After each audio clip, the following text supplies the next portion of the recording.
Penetration testing offers insightful information about how a system or network functions from the outside inside. In this task, we, the students, will take the initiative on a straightforward penetration test to gather essential data to prevent a defensive approach to reduce vulnerabilities. In light of this, good morning to you all. My name is Chima Felix, and today we'll utilize our Kali machine to do a vulnerability scan on the Metasploitable 2 VM. But first, let's take a closer look at the enumeration. But before we take a closer look at the enumeration of the Metasploitable 2 VM, we're going to view the different ways we performed the penetration test on the Metasploitable 2 VM. Now, different pen testing companies could take different tactics for their examination. Conducting a pen test typically involves the following 6 steps. First of all, prepare for the test. During this stage, acquire pertinent data, get management consent, and lay out the test phases. It includes specifying its test objectives and scope, as well as the systems that will be tested and the testing techniques that will be applied and used in acquiring information. And as you can see in this case, we are utilizing the Kali Linux to get and derive information from the Metasploitable 2 VM. Also, we are required to construct a plan. So, in other words, determine the equipment required to assess the testing candidate's condition. This entails assessing the security measures put in place and identifying any potential flaws or other access points. In other words, we'll be able to utilize the Kali Linux or together with other vulnerability scanners to check different vulnerabilities that are placed or found within the Metasploitable 2 VM. Additionally, we will be able to build a team to help conduct the test and gather the necessary information that we need to carry out our penetration test. But one of the major steps that I want to notice is we have to find the targets. So we have immediately we start the vulnerability test, we will have to make sure that we will detect the IP address of the Metasploitable 2 VM, because that will help us not only be able to detect vulnerabilities that are related to the system, but also will help us look and see mitigation steps that we can take, strategies that we can take in resolving those vulnerabilities. And then we'll be able to perform the penetration. In other words, we'll be able to bypass the target system's current security mechanisms, such as maybe say firewalls or IDS systems. And then we'll be able to start and process the system. In other words, carrying out the penetration testing in the system. Additionally, you can say that we will be able to gain access also to the system through the different vulnerabilities that we will be able to find. Like, for instance, the privilege escalation vulnerability, we can use that to exploit the system. In addition to other steps like SQL injection or cross-site scripting. Additionally, we'll make sure to conduct a data analysis and reporting and reports for the system. In other words, we will look at the information gathered during the pen test, assess it, and decide what needs to be fixed. In other words, we'll be able to create a report for the corporate management that includes a summary of the test findings, the vulnerabilities that were found and exploited, and recommendations for the fixing of these vulnerabilities. So yes, this will basically include the we're able to understand the objectives of the scope of the system. Also, obviously, setting up the test environment, which we already did. We were able to download the Metasploitable 2 VM and also carry out and detect the different vulnerabilities found within the system. And we did this. We accomplished it by using different tools like the Nmap, the Nessus, the OWASP, and Nikto. And using these tools, we're able to gather information from the different open ports, services, and versions located in the system. And finally, we're able to run the vulnerability assessments towards gather and organize and perform penetration tests fundamentally in the system.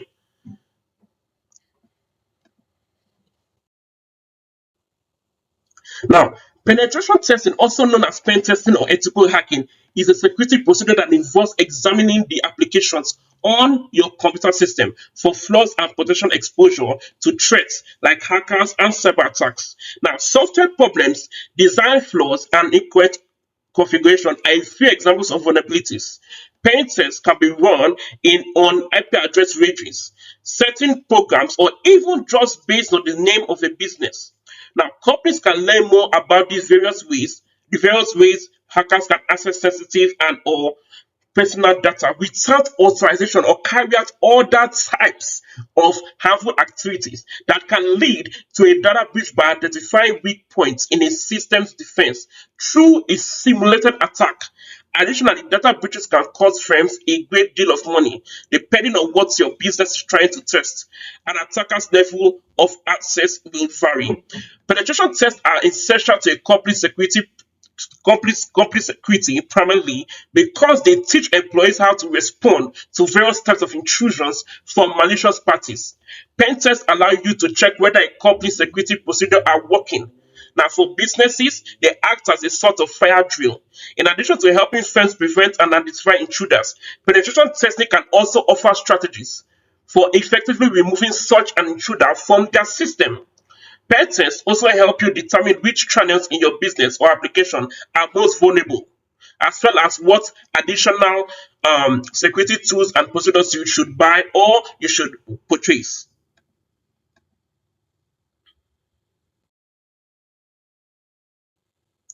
Now, for any penetration test, planning is the key. Now, without a detailed plan, the tester may overlook crucial information, resulting in extra effort and lost time. Any penetration tester must be knowledgeable about the tools they should use and how to use them. The incorrect tool for the job can result in time loss and false positives. Additionally, beginning the exploitation step before conducting sufficient reconnaissance can produce unreliable results. Now, to conduct a useful penetration test, the tester must comprehend the target environment and its vulnerabilities. Where the subsequent steps fail, we can think about boosting the RAM or improve the performance when multitasking throughout the subsequent steps. Additionally, we can endeavor to resolve any internet issues that arise during the process. We also think about resetting our hardware to see if that helps with the problem. It's also crucial to keep in mind that installing programs that are compatible with our system's requirements and specifications can help us solve the problem of incompatible applications failing. In other words, when configuring the computers, we will make sure to boost the hardware requirements. Additionally, we must ensure that we adhere to the fundamental criteria that are advised.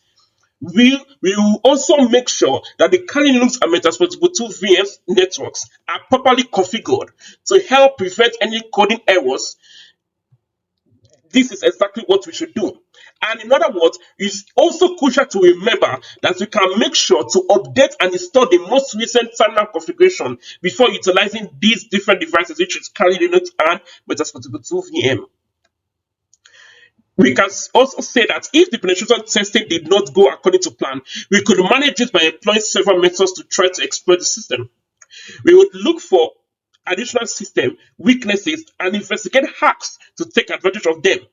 We can also attempt another vulnerability and see if we could exploit it if we are unable to attack the first one. Now, we're able to eliminate Metasploit2 VM by running many nmap scans of the system. Now, these are the results we obtained after counting, or should I say, after running the Kali Linux, that's the Kali Linux nmap scan against the Metasploitable 2 VM, which was our goal. It's important to know that by doing an nmap scan on the machine, we're able to locate and identify the IP address of the Metasploit2 VM. Now, let's look at the various nmap scans, which is the emulation and footprinting of the Metasploit2 VM in more detail. As you can see, we ran the code for basic ping sweep nmap 192.168.56.0/34 to make sure that we are able to detect the IP address of the Metasploit2 VM, which is 192.168.56.102 in our case. Now, the Metasploit2 VM is listed and basically it's listed and footprinted using the nmap command, which is the nmap-0 192.168.56.102 in the image above. The system's integrated nmap scan is aided and facilitated by this command. This helps determine the Metasploit2 device's operating system simpler. And please be aware that this is just a best guess as to the Metasploit2 computer's operating system. Now, the preceding images show how we were able to detect the different IP address, the different vulnerabilities now of the system. And as you can see, we were able to utilize the command nap sv 192.168.56.102 to view the different versions of the different ports and protocols that are running in the MetaTrader 2 VM.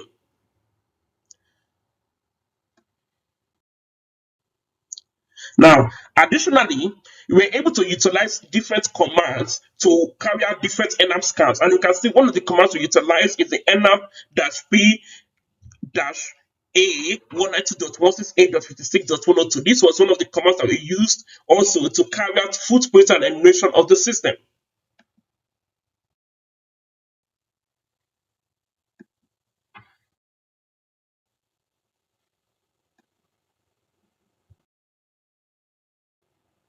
Now, this is another nap command that we utilize, which is the nap-sc 192.168.56.102 to help us identify different vulnerabilities and different ports and protocols of the system.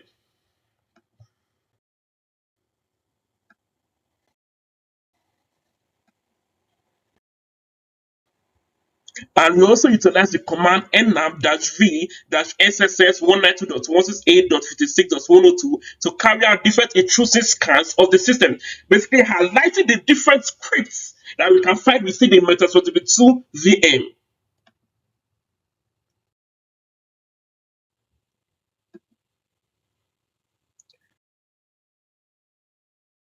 We also utilize the command nap-sn 192.168.56.102 to help carry out a simple scan of the system to view the different ports protocols again running in the system. We also utilize the command nap-sss 192.168.56.102 to help carry out a scan of an nap scan of the MetaTrader 2 VM additionally. Same goes for the nap-st 192.168.56.102. This command also helps us to identify different ports and protocols running in the MetaTrader 2 VM. And also, and lastly, we were able to run this command, which is the command of nap-sv-p-script http-enum 192.168.56.102 to help view the different scripts that are run, or should I say that are found in the MetaTrader 2 VM.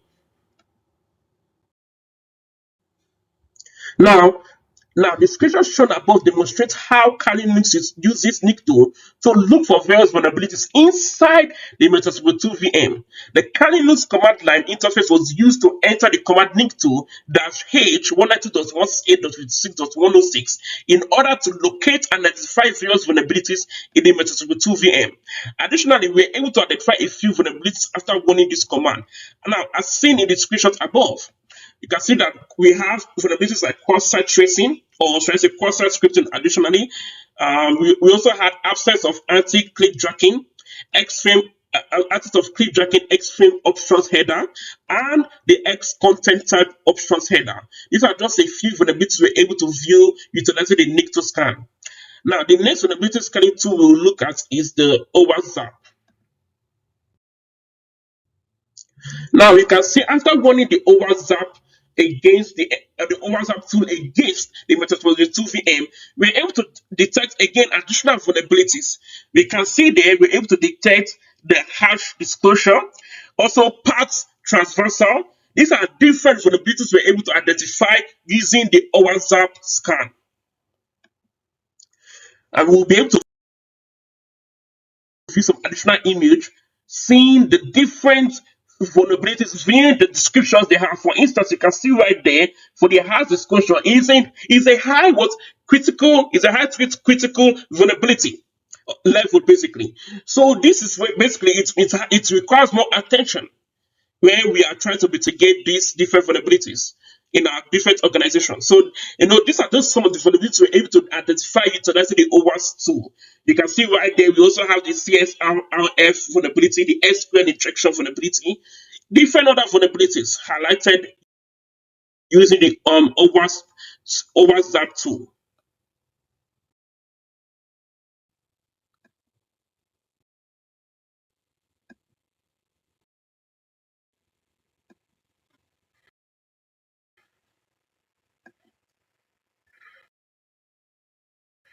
Now, as we can see in the image above, we utilize the Nexus scan to help also identify different vulnerabilities within the Metasploit V2 VM. And it was successful. It took a lot of time because Metasploit V2 have a lot of protocols and processes running within it.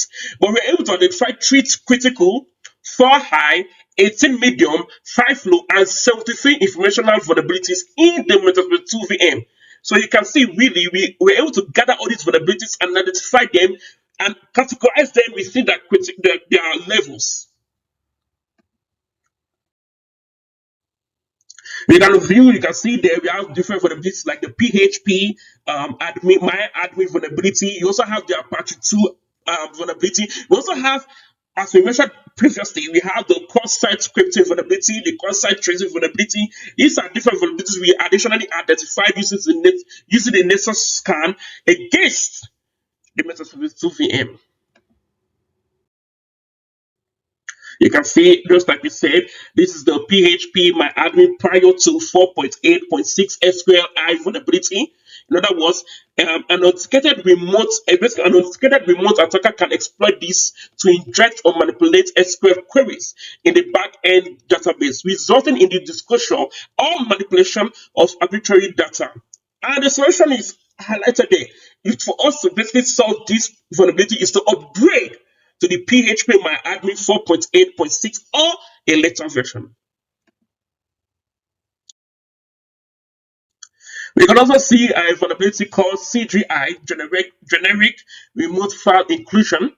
Now, the remote web server hosts CGI scripts that fail to adequately sanitize request strings, basically. This is what the vulnerability comprises of.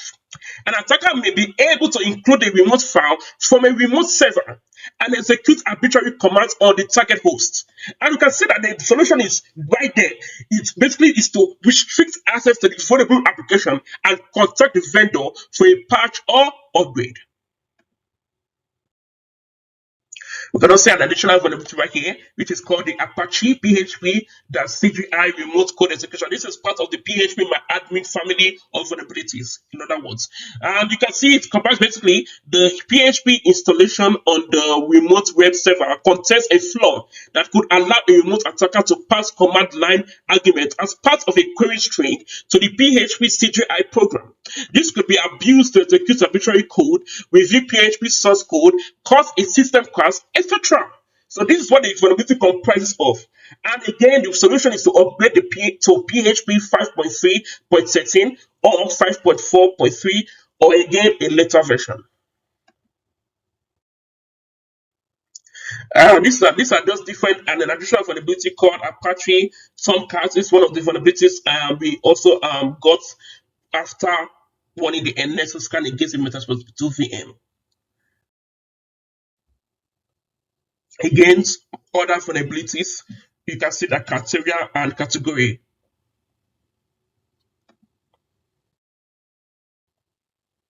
Once more vulnerabilities found after running our scan. You can see the different vulnerabilities. So many vulnerabilities were able to compromise and view using the Nexus scan.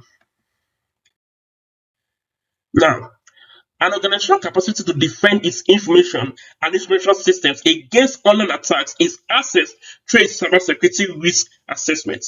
In other words, it identifies, evaluates, and prioritizes cyber hazards to a corporate information and system. Additionally, organizations can detect weak spots in their network security policies using an information security gap analysis to make sure their network is reliable and efficient. In light of this, let's take a look a deeper look, basically a deeper and solid look at a few of the many dangers and gaps based on the results of the second scan. We were able to view some different vulnerabilities. Basically, we highlighted some of them actually previously. One of them were and this is also a risk to their system. So one of them were the anti-click jacking X frame options header is not present. In other words, this means that the system could be at risk of a clickjacking attack. An exploit known as clickjacking induces a user to click a web page element that is hidden or misrepresented by another element. Basically, we also have the X content type options header is not present. Now, this one enable the user agents to render the website's content differently depending on the MIME attack. Now, moving on, we have the index, which is the Apache mode negotiation is enabled with multi-views, which allows attackers to easily brute force file names. Now, attackers can use it to launch file name brute force attacks to find secret files or break into the Metasploitable 2 VM, or should I say system. We also saw previously one of the risks involved in this assessment was the Apache 2.28 which appeared to be outdated. Attackers can use this flaw to breach the security of Metasploit 2 system and interfere with its operation. Additionally, it makes the system vulnerable to cross-site scripting attacks, which can cause a breach in the system. This can cause the injection of malicious code into the system. We also have other vulnerabilities, like the PHP My Admin prior to 4.8.6 SQLi vulnerability, which again is in the critical class. This basically the remote web servers PHP My Admin program is an older version, basically, and as a result, it's vulnerable to SQL injection flaw in the PHP MyAdmin's designer function. This can be used by an authenticated remote attacker to inject or modify SQL queries in the back-end database, which will reveal or modify any data. Moving on.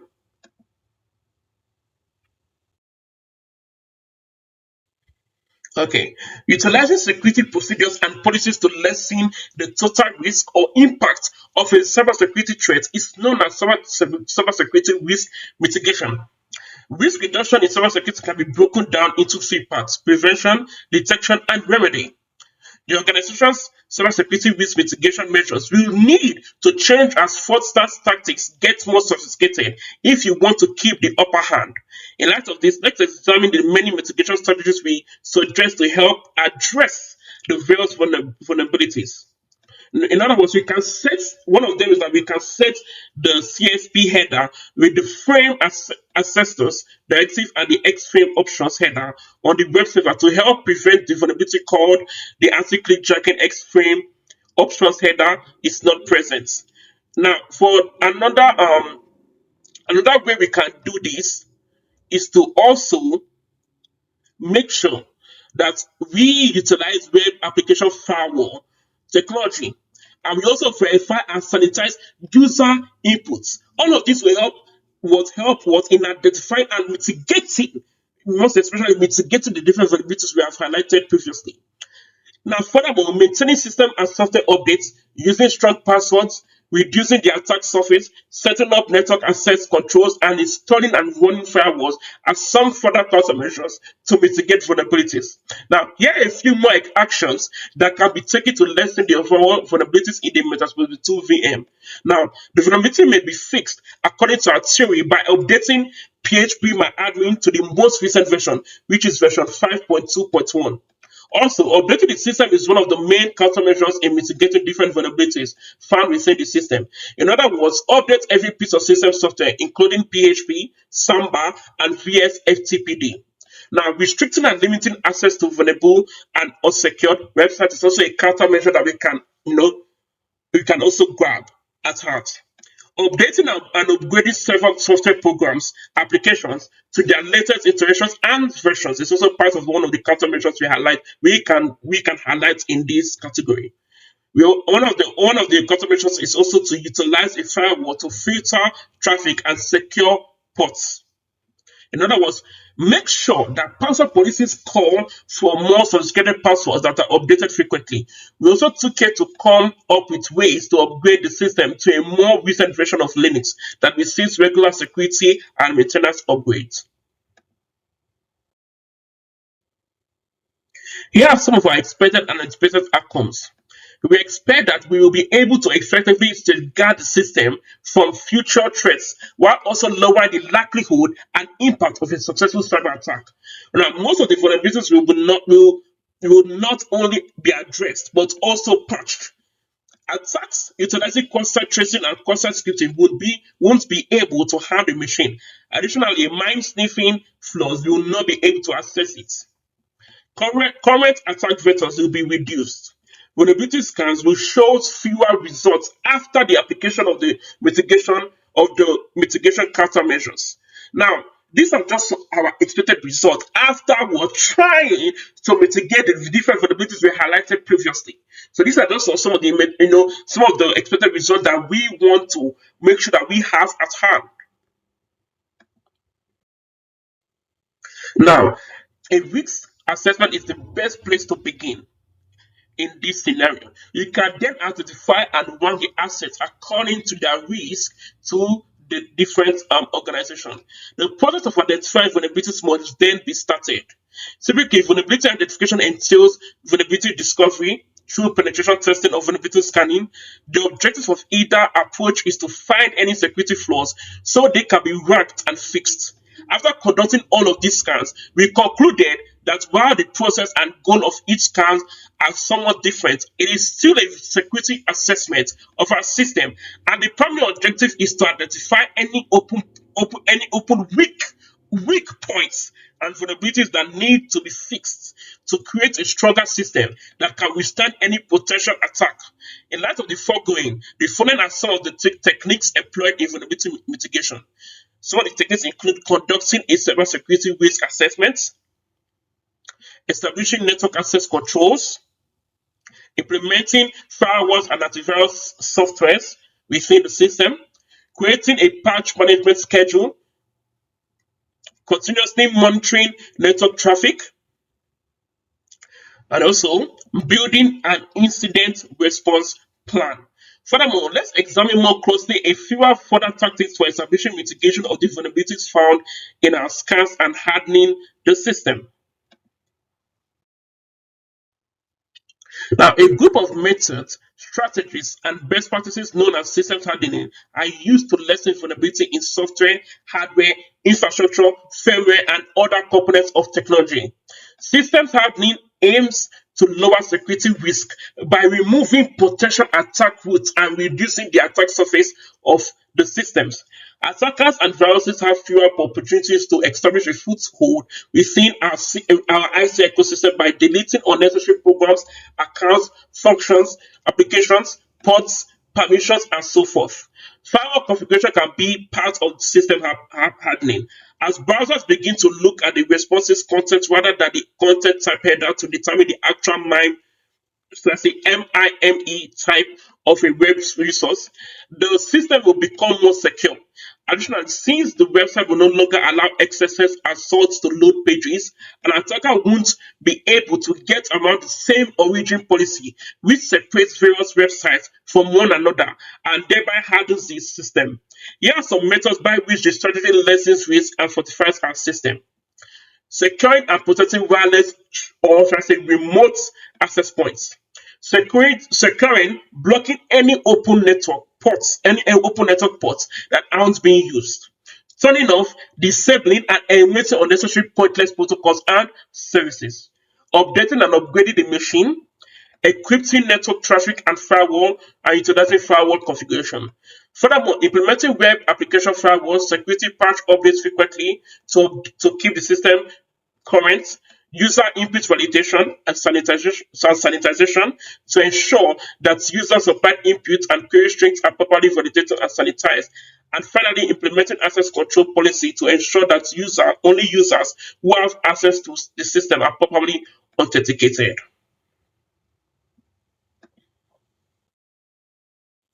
Now, let's take a look at how we're able to gain root access to the Metasploitable 2 VM. We started from utilizing the MSF console. By through using the MSF console, we're able to actually start the process of gaining root access to the system. Now we place the command, we utilize the command MSF console in Kali Linux. After doing that, we're able to view the different options that we had know that the different export options that we had that we can use to gain root access to MetaSploit 2 VM. Now we make sure to set the out host to 192.168.56.102, basically the Metasploit 2 VM IP address. This will help us make sure that the host that we are targeting is the Metasploit 2 VM.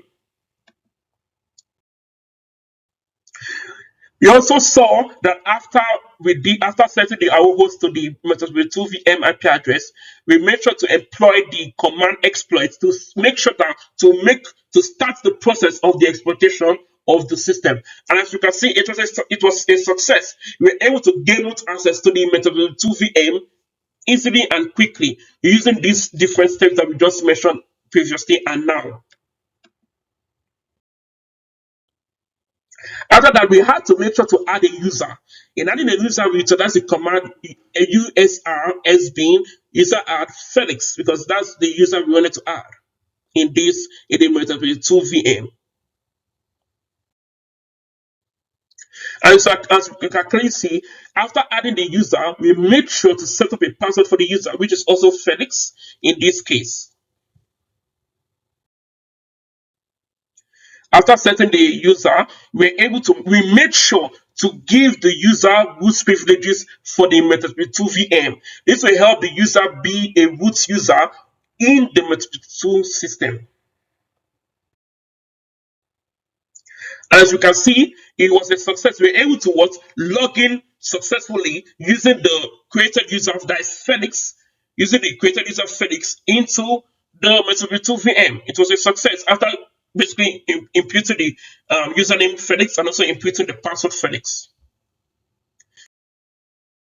Now, these are some additional steps that we have to do to make sure that the user was able to gain root access to the system. And indeed, it was successful.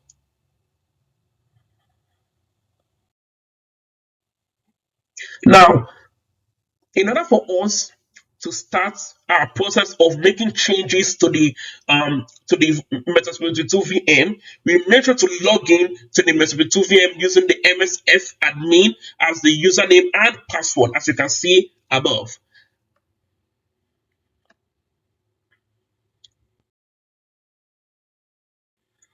Now, after that, we're able to if the first thing we did was to install the php-myadmin updates, and we did this by running the command sudo apt-get install php-myadmin, and it was a success. We're able to successfully update the php-myadmin.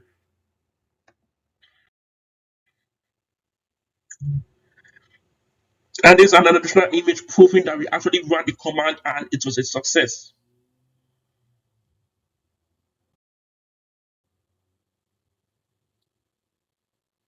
Now, after that, we made sure to first of all, we made sure to stop the Apache 2 system, because we noticed that we saw already that the Apache 2 was bringing up different vulnerabilities. So in order to help mitigate these different vulnerabilities, we utilize the command sudo etc init.d Apache 2 stop. This helps us to stop the protocol of Apache 2, and this helps us to also repair the different vulnerabilities that are coming up from the Apache 2 protocol. Additionally, we make sure to update the php-myadmin once again. Now, in this case, we first of all utilize the command cd usr share to change the directory of the system. After doing that, we inputted the command sudo apt-get update php-myadmin to help us update the php-myadmin completely. Because most of the times we notice that when we actually just do the ordinary installation, it doesn't work. I actually noticed that during my scans, they didn't really work. So I had to make sure that we carry out this process additionally.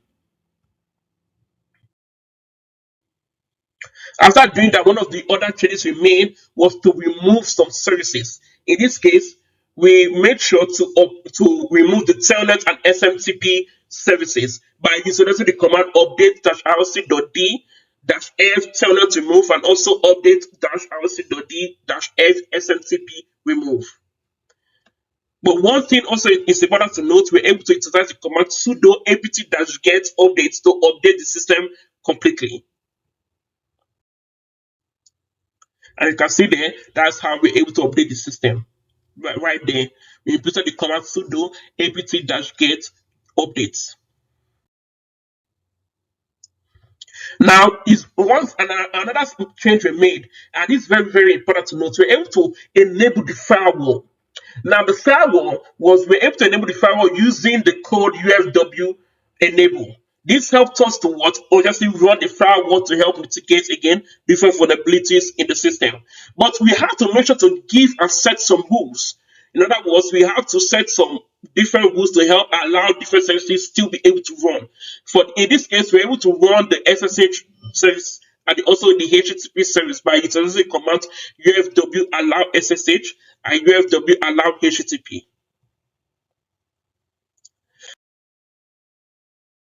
Now, as you can see, after making the adjustments we previously mentioned, we were able to fix the majority of the vulnerabilities we had previously stated.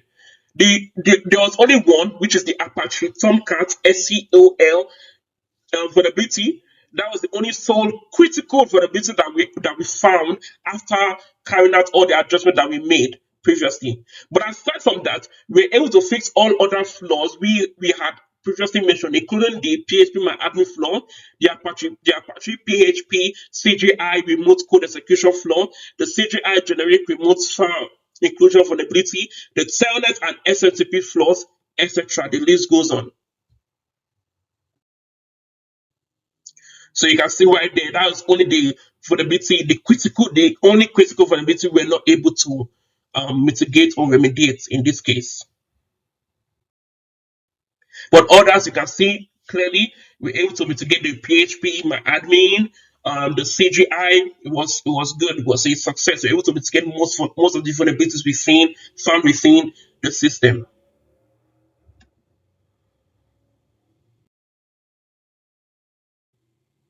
Now, organizations can hinder threat actors access to their systems by routinely searching for vulnerabilities and quickly patching them. Additionally, firms that have a strong vulnerability management program in place can quickly find security flaws before attackers do. Our security updates and patches enabled us to disable many vulnerabilities like cross-site scripting and cross-site tracing. So the modifications we made were crucial because we are making modifications within the system, rather than replacing it with new hardware and software. These straightforward improvements ultimately result in cost savings. With these adjustments, we can guard against outdated Apache 2 vulnerabilities and brute force assault, which we just saw previously. In other words, we made this decision to make the machine more secure against remote hackers and attackers. Additionally, it will help raise the system security level. That's one of the additional benefits. By implementing these adjustments, we ensured that we effectively patched the system's various vulnerabilities and reduced the likelihood that the vulnerability would be exploited. This being said, these are some of the additional reasons why we decided to make these changes that we did. Now, due to their extreme importance for the system, we decided to put these adjustments into action. Unauthorized remote attackers may use these exposed ports and PHP-MyAdmin to their advantage. These solutions were quick to implement, cost-effective, and efficient. In other words, the modifications made were simple and quick to implement. The network the network system would benefit if the solution was put into practice. Numerous vulnerabilities identified by the vulnerability scans were resolved by the chosen adjustments we highlighted previously. Even though some adjustments, like implementing whitelist rules for the firewall, which we saw, may not be long-term fixes, they nonetheless keep the system secure while long-term fixes are being considered.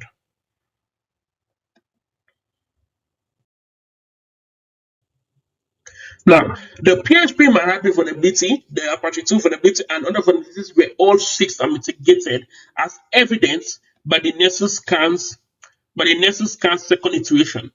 Although we were able to repair some of the vulnerabilities as anticipated, the real outcome was that we were unable to mitigate all of the vulnerabilities because we expected to basically mitigate all of them, but we're not actually able to mitigate all of them. In fact, we saw that there was actually even one critical one that the one particular critical vulnerability that we couldn't mitigate. We anticipated having application updates related vulnerabilities. Now, due to the applications we were using at the time and their current versions, we also anticipated having vulnerabilities. We also anticipated that after installing the most recent version of the programs, such vulnerabilities in the system would be fixed. The vulnerabilities were patched in the actual results by updating the absolute programs. That's true, because that's what we did. Patching several vulnerabilities require updating the application subset versions. Again, true.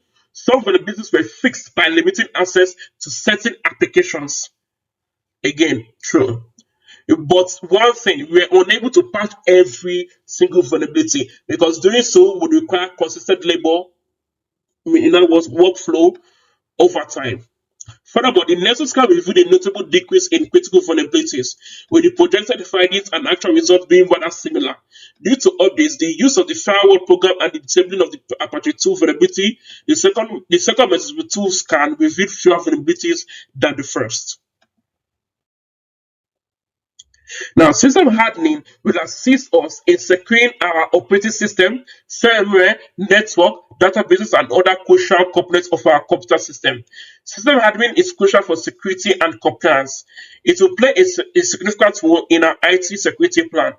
System hardening will assist us in lowering our attack surface, which is most significant advantage. As a result, there will be fewer cyber attacks. Cyber attacks can also save you from downside. Cyber attacks can also save from downside and fines from the law. You can enhance your security posture by hardening your system. And these were a few of the things we discovered as a result of hardening our system. By putting in place a sound security policy, we can lessen the likelihood of vulnerabilities and hardening our system, allowing us to manage any risk. To have a sound strategy, we need to conduct risk assessments, implement security policies, access controls, patch management, network segmentation, security monitoring systems, encryption and user training, and perform regular security assessments to ensure we are adhering to compliance standards and laws. Our systems will be strengthened and equipped to reduce risk as a result of putting all these tactics into practice. The takeaways from this lab were that it is crucial to install the most recent fixes into applications to shield them from both known and undiscovered vulnerabilities. Additionally, we discovered that securing systems and networks from cyber attacks is crucial. The risk can be reduced before, during, and after an attack by putting in place a strategy with risk assessment, network access controls, firewalls, antivirus application software, patch management, monitoring, and incident response plans. Please, if you have a question, you can ask. Thank you so much. See you next time.